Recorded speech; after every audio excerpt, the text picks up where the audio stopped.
Welcome back, 99 family. I'd like to thank you all for watching. Thank everyone who's new to the channel. Please don't forget to subscribe. On this channel, we talk about personal finance, business finance, and professional development. If you're returning to the channel, please don't forget to like, comment, let me know if there's any topic specifically that you'd like to hear about. However, today what we're going to be talking about is the leveraging your credit and what is good to leverage credit on and what things are bad to leverage credit on, and in what situations should you and should you not leverage yourself. So the first thing, and I want to kind of go ahead and give myself a little small round of applause. The last video I talked about it, but today we've made it official. I finished paying off some land and I'm now an official landowner. And that kind of brings us into our first segment of this video, which is what are things to leverage your credit on. So I came up with 3 things that I feel like are the best things that you could leverage your credit on right at this current moment. And I'm gonna kind of join 2 of them into one. So we're going to talk about land and home ownership first on our list of appreciating assets. So when you talk about things that appreciate, we're talking about things that go up in value. So whenever you leverage your credit, my rule of thumb is to leverage on an appreciating asset, not a depreciating asset. So with land and home ownership, we have a finite amount of land and homes. There's only so much land. We can't really create more of it. There's no real way to actually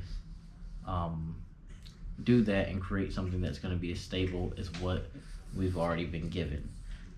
So with land and home ownership, that's probably your first go-to with leveraging your credit. Get a home, get some land. The next thing, and this is when you start to get into more riskier appreciating assets, and this is a private business, your business, investing in yourself.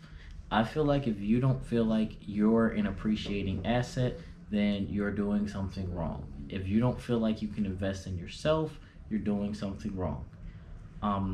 However, that also leads me to my third topic or third point on appreciating assets, and that would be stocks or investing in someone else's company.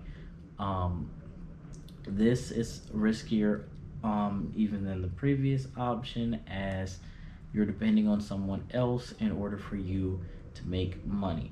So whenever you're dealing with stocks and investing in another person's company, you're depending on them. You have to make sure that you buy at the right time and that your projections are correct, because you could possibly lose money. Next, we're going to talk about depreciating assets. You should not be leveraging credit to buy depreciating assets, because these things lose value. You can't sell them back and get your money back. You may get most of it or some of it, but it's not going to be the same as with appreciating assets. So this would be things like furniture, clothes, boats, recreational vehicles. And my top 2 are cars and junk from online. So that being said, cars is one of the most common depreciating assets that you see on a large scale. And you see people go and get cars, they get high interest rates, and these cars now are 30, 40, 50, 60,000, some even upwards. And you have someone paying a 10% interest rate, and they end up paying for that car and a half or 2 of those cars before they're actually able to ever pay that car off. And it's better, to get a older car and work your way up or something to that nature. You also don't want to buy a bunch of junk from online, different websites, Walmart, Amazon, different things like that. That's not going to make you any money. And especially with being home right now, it's easy to do that. And I just want you all to think about that when you're making purchases. But with that being said, I'd like to thank you all for watching, and I'll see you all in the next video.